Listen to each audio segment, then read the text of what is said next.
For the first time, we're hearing insider accounts of the attacks at Pasquotank Prison. 4 people died. Survivors of the botched prison break describe what they saw that October day as a horror scene. Tonight, they're sharing their story with 13 News Now investigative reporter Laura Geller.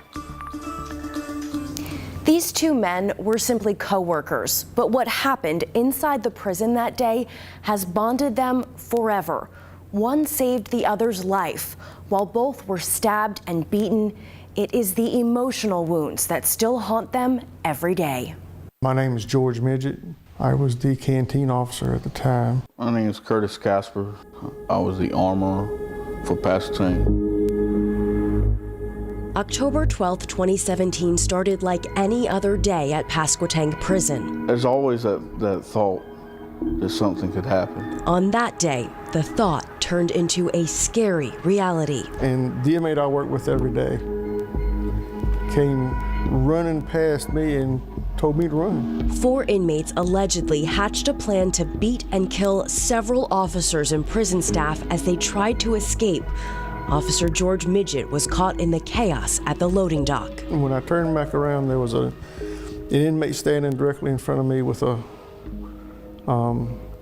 shank. It was a half a scissors. He said, "I don't want to hurt you, but we've got to go." I told him, I said, you realize I can't let you go. And I felt something hit me in the head hard. And I got hit from back here all the way across, forehead, nose, and then he crushed that cheek. I was stabbed through the side, in my side, through my lung. And I was just trying to cover my head. On the other side of the prison, Sergeant Curtis Casper was getting the first hints something was very wrong. One of my officers come over the radio in distress,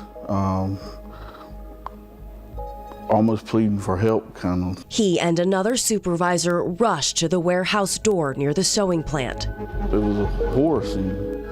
It was, I'll be honest with you, I didn't even know. It was beaten bad enough and there was enough blood that I did not know who it was. The inmates were running for the fences. I engaged this one trying to get between them and the fence. And in the process, as I had my hand on the weapon, I was struck in the back with a hammer. When I turned to try to get him off of me, is when I in turn got stabbed in the face. It all happened so fast. Other officers came to help. Casper went back inside. He found Officer Wendy Shannon and maintenance worker Jeffrey Howe. I remember going in there and putting my hands on Shannon.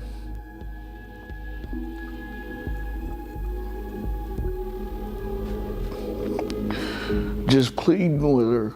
It was gonna be okay. It was gonna be okay. But I remember trying to fill a pulse on both of them, and like I said, it was very weak. Midget was our obvious choice to try to save. And that's a hard decision. That's a decision that, who's supposed to make that?